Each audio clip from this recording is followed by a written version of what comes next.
Hey everybody, it's July 15th and it's Ian McDonald from the Sports Card Side Hustle, episode 4. I want to put a shout out to the Best Damn Sports Card Group. I was a creator of that, and it's run by a couple of great guys, Teddy Reyes and Steve Warner. Check them out. I was able to get to know Teddy in Iraq first when we were first there. He's doing a great job running that, and Steve Warner and some other guys very active in that group where they've got great breaks, free games, all sorts of giveaways on a daily and nightly basis, and you'll see some live auctions kick off and a lot of fire, hot cards, and wax in that group. So I want to give a shout out to them. Also the owner of Variety Trading Cards, so check us out, Variety Trading Cards on eBay and Instagram. So being the 4th episode, did want to organize some topics again. Wanted to start with the main topic being the trends changing in the market, right? You'll notice that the trends are really changing, shifting sports. So when you think of the seasonal aspects of this hobby and now an alternative investment market, which it definitely is, a lot of new money has flooded here the last 18 months, and it's become an alternative investment market where some items individually have sold for over $1 million now. Think of the fact that just like the stock market has cyclicals, things like oil and utilities and things that have different prices, peaks, different price peak points during different seasons and different times of years because of when people use fuel the most and when people do different activities the most. The sports card industry isn't that different, but then we have the uniqueness of different sports seasons and the way that they overlap and how the market as a whole can get hot at certain times, but keep in mind that they might not be exactly when you think they are, right? So let's talk about those trends. NBA, to me, it begins to come off its peak maybe about halfway through the playoffs as a whole, where people have their best guess out there, and the outcomes are really mostly priced in, and the focus is very narrow on where those big prices changes are going to be, right? So 2 to 3 weeks ago, we saw that in the Sports Card Market Movers app, I was still surprised that top 20 were almost all NBA and dominated by the NBA. And we were getting to where 26 to 28 of the teams had been eliminated. So you're down to 2 to 4 teams and their elite players, their top players that can really have some price change and price movement. So I was surprised at that, and I was starting to watch that. And now today, just today, for sure, we now have not only are the top 7 a different sport, the top 7 are all one player in baseball, who Shohei Ohtani by the All-Star break, 33 home runs, was chosen as a starting pitcher, chosen as the leadoff hitter, and seems to be the best player in baseball, probably the best hitter all around with the home runs and a pretty solid average, going a chance to be near the record for extra base hits in a season, while he's also winning games as a pitcher and a quality starting pitcher almost every time that he pitches. So that's interesting. We're definitely seeing that market shift.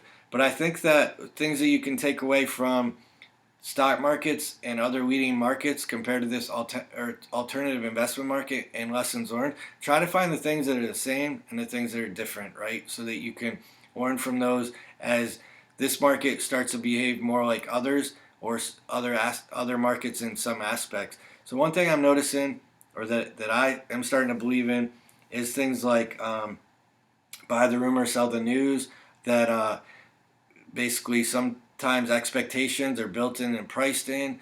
So once you get 50%, 75, 80, 90% of the way to a date from when those expectations started, guess what? People start selling before earnings happen in the stock market, knowing that Apple or Tesla or whoever it might be are going to exceed earnings. And then when they exceed them and they exceed what the expectations on paper were, but they weren't so over the top that it gets the market in a further frenzy, it sells off. Some of these big stocks sell off. So I'm seeing that trend in sports like basketball, and I think you'll see it in baseball and football. The Joker, he didn't get too far. He didn't have those playoffs to drive him higher. He did start to get a lot of price movement towards his MVP announcement. But then when he won, it was kind of a letdown as far as price. And that's somewhat predictable when you look at these trends in human behavior and how we look at those. the market and all the collectors and everybody watching had decided for a couple or a few weeks at least that he was going to get that MVP, and there was buying and trading and selling going on with that in mind and that priced in. So when it was announced, it was like, okay, this was expected. So there's not really going to be much more positive price movement based on that. So keep that in mind. So the trends we're seeing, definitely a big move from basketball into baseball. I don't think that baseball has a long run to be the dominant sport in the card market, as it's going to then begin to experience the same thing where in baseball you start to see more teams eliminated early. Only a few teams make the playoffs compared to the NBA. They don't even have a chance at being that dark horse or that outsider. As in the way that the NBA has 16 teams getting in, and even now the playing games to those 16. And then I think that I'm going to make a prediction that even Shohei Ohtani is going to be at a price peak soon in the near term. So we'll talk as our second topic. Ohtani will be more of a main topic, and then even will be mentioned after that. So we'll get more to that. But right now, I would be buying baseball. I would be buying basketball as it gets lower. And for those elite, remember the rules of the elite are exponentially different, and they exponentially separate themselves in price from the others. It's been mentioned by Jeff, noticed in the data a lot from market movers, sports card investor market movers. It's been repeated that just being an all-star in these sports, in the NBA, baseball, all-pro, and NFL, isn't really enough to give you solid price movement in the way that you're going to see those 3 to 5 perennial MVP candidates that are going to be exponentially above the rest.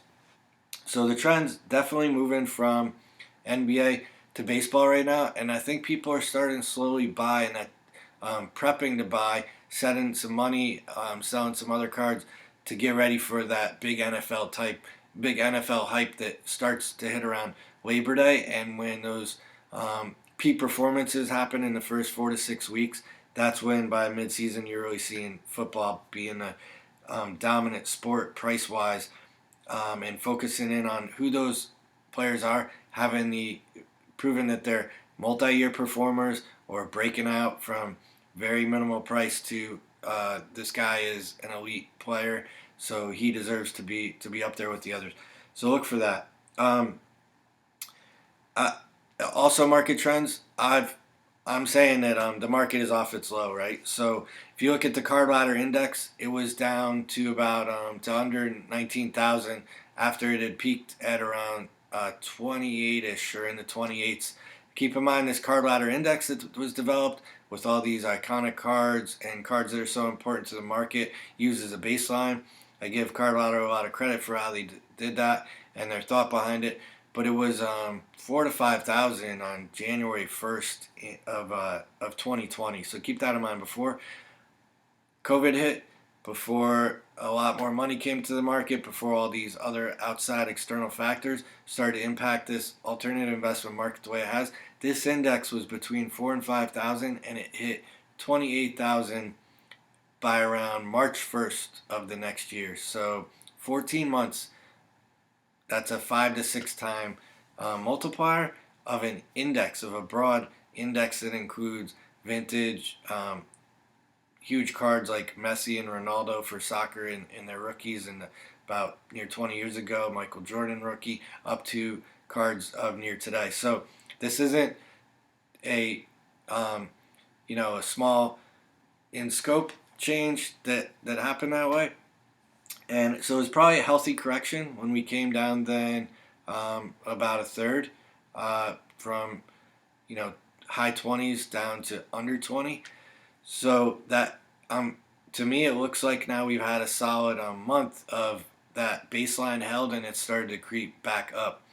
And I think a lot of money has shifted. Decisions have changed on where to put their money, where people put their money as far as what type of cards they go after. There is more fear of base today as these population of different cards and grading has occurred more. We now see that, some of these Luka rookie bases and Zion bases and cards from those years might have started to creep up in production, so there is that fear.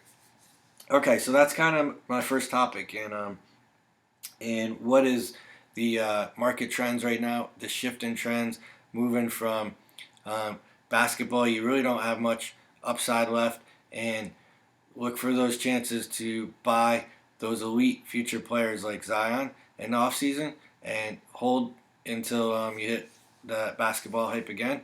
Move into baseball and football right now with some opportunities for soccer as well. So, second topic I want to kind of go with talk Shohei Ohtani, and unfortunately I have to ship this card. It's going in an envelope right now. Very nice card. It's a one of two.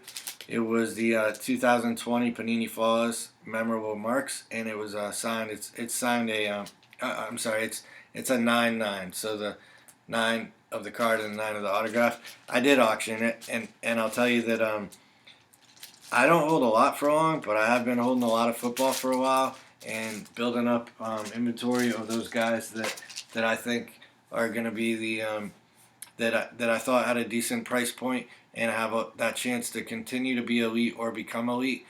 Um, those that already had a lot priced in, I didn't go for with football. But I started buying Otani about this time last year and in the offseason. I just believed when he came back from all his injuries, he was going to be outstanding. He was going to start to be what they predicted he would be a few years ago. And the market was just so low on him and his prices because he had been a near term and letdown and a letdown early on due to injuries and that he wasn't able to hold up at first. So, but you'll see that I let go of that card. You can find a sale. It's shipping out due to my eBay sale right now. Why? Because I think that but now to about August 15th to maybe August 30th is the price peak for Otani because of those trends in psychology and how we think of the market and cards that I was just talking about. Everybody sees that Otani is having just a historic year. He's not going to break the home run record. He can't get to 70. He's already well past halfway. He's at 33, but he's going to have an elite year. He's probably not going to hit or pass those other marks that people think about as kind of the historic record if you discount some of those numbers due to the due to the steroid era, as far as Barry Bonds 70 and Mark McGwire and Sammy Sosa up in the 60s. A lot of people think of those with an asterisk in their head. But Roger Maris, Babe Ruth, if Otani hits 60, that's to me probably the only way that you're going to see his price keep to increase and explode at the end of the year. So my near term is to start to take profit on Otani, and I say that because his Bowman Chrome rookie is at 15 times the price it was months ago. It's a $1,700 or $1,800 for a PSA 10, where you could have got it at $250 3 months ago. So just think of that price point, and he is still a long-term holder buy. You're not going to hurt yourself if you hold him until next season, or um, I'm sorry, a long-term hold for me, and you'll do fine to sell him in the next season. But in the near term, you can definitely sell him. You can definitely take profits, and I do feel very strongly that his price will be lower than 1,700 to 2,000 for a Bowman Chrome PSA 10 rookie that you're at today, because you'll have that off season, you'll have the hype die down, you'll have people forget in that emotion and that passion where they're focused on other sports and other seasons. So to me, the strategy, if you're not a person that holds for just long-term investments and you do make a lot of transactions, go ahead and sell in the next 4 to 6 weeks. Remember that peaks are very hard to time exactly. So in the way that people, if they get too greedy and they wait too long, they miss the near the top of the peak in the stock market. That's very likely to happen in sports cards too often as well. It's better to sell a little bit too early if that's a lot of profit for you. If you got it cheap and you got it early, take that profit, put it into the things that are going to rise soon, and you can get Otani November, December, January, and February for much less than right now, I think, and do it all again next season, right? So that's my my Otani strategy.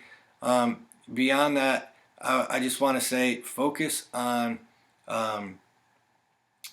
focus on the fact that when you come back into Ohtani, pay attention to population reports. Be concerned or cognizant of the fact that so many of his cards were sent into have been piled up or are now maybe being sent into PSA and other graders. Once those will start to open more, the a lot wasn't sent into grading. Grading wasn't as big back when he wasn't performing as strong. So now that his performance has come on so strong, and grading is still a difficult thing to get done, there's going to be a high volume of Otanis that were waiting in grading, that are on their way to grading, that are being held for grading, that are going to get graded, where those population reports and the numbers on some of those higher grades might surprise us in a few months to a year. So just be cognizant of that. You'll see that I have still stuck with base on some of the higher end base or base that I love, like Prism for football and basketball. But I am much more aware and selective in what base I buy. I do look more for serialized parallels for on-card autos and those RPA type rookies than I did, 12 to 18 months ago, maybe even 6 months ago. I've really shifted that direction as I'm watching the production numbers and population report info that comes out more on a daily, weekly, monthly basis. So keep that in mind. Okay, so I want to tell you that the top hustle plays, we're going to start monitoring them a little more. We'll make them more often, but then every week or two, we're going to come back and give you an update now that we're getting further into them and do a check on how our near-term, mid-term, long-term top hustle plays went, right? So I'm going to tell you that I think that when it comes to football, my plays that I would make, I think that Herbert is just priced so expensive that he might have a little bit of increase if he has some really strong games early in the year, but it's just going to be hard for him to exceed expectations. So I'm not a strong buy in Herbert. I did find Burrow to be a lot more affordable for most of this year, and I think that he will come back fine. And then the other quarterbacks that are going to be a boom or bust as far as young guys, and they're getting to their year where their franchises are going to have to make decisions on are they the future or not. Jalen Hurts and Tua. So watch those guys. Those are going to be boom or bust. I don't think that either of them personally are going to end up the franchise quarterback. I've already seen Tua be benched by and in favor of an older quarterback, and I've seen a lot of hype, and I've heard some other content providers really trying to hype Tua's price in the offseason, saying that he's a future. I'm not a buyer of Tua. I think that early on in the season, as if you see this hype based on speculation continue, but the performance isn't quite there, I would say that Tua would be a sell in September. And same might go for Jalen Hurts, as he has got a decent amount of hype, but they do not seem to be of the caliber of Herbert or Burrow. So those are my kind of players to watch. We'll get more specific and make some plays in the next week or two for top hustle plays. And that's what we have in episode 4. So I appreciate you guys listening and hope to see you soon. Thanks, guys.